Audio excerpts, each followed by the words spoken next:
Constituency থেকে পার্লামেন্টে দাঁড়িয়েছিলাম, পার্লামেন্ট ইলেকশনে ভোটও প্রচার করেছি ভালো।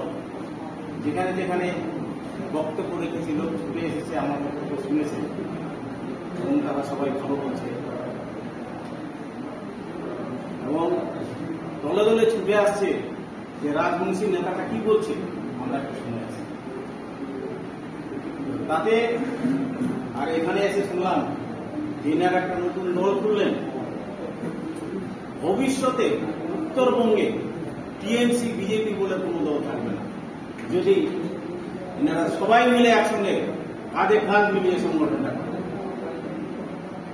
আর আমি আর 15 দিন আগে থেকে যদি প্রচার শুরু করতাম তা আমার ওখান থেকে বিজেপি ক্যান্ডিডেট প্রাকৃতিক চন্দ্রপাত দিতে পারত আমি ঠিক, কারণ আমার একটা পপুলারিটি ছিল, আমার ছিল। কিন্তু বিজেপির অসংখ্য নরেন্দ্র মোদীর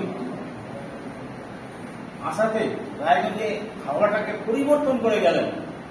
ওই হাওয়ার বিরুদ্ধে প্রতিকূল অবস্থায় আমি প্রচার চালিয়েছি। তাতে যতগুলা নির্দল প্রার্থী ছিলাম আমরা 21 জন, তার মধ্যে হাইয়েস্ট ভোট আমার ছিল। আর ভোটের রেজাল্ট নিরিখে আমি 4র্থ স্থানে ছিলাম।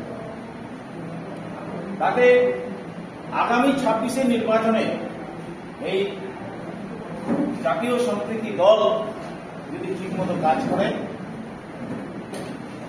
এই দলের নেতারা যদি স্বচ্ছ ভাবমূর্তি সম্পন্ন হয়, যদি চরিত্রে কোন রকম দাগ না থাকে, প্রতিটা জায়গায় বিধানসভার মধ্যে জিতবে। এখানে আমাদের বিধানসভা আছে, 29টা বিধানসভায় আমরা জিতব। আমি এখন থেকে ডিক্লেয়ার দিয়েছি উত্তর দিনাজপুরে আমি 5টা বিধানসভায় ক্যান্ডিডেট এবং আমি নিজে খরচ চালাবো। রায়গঞ্জ, কালিয়াগঞ্জ, আমদাবাদ, করমদিঘি এবং চাকুরি।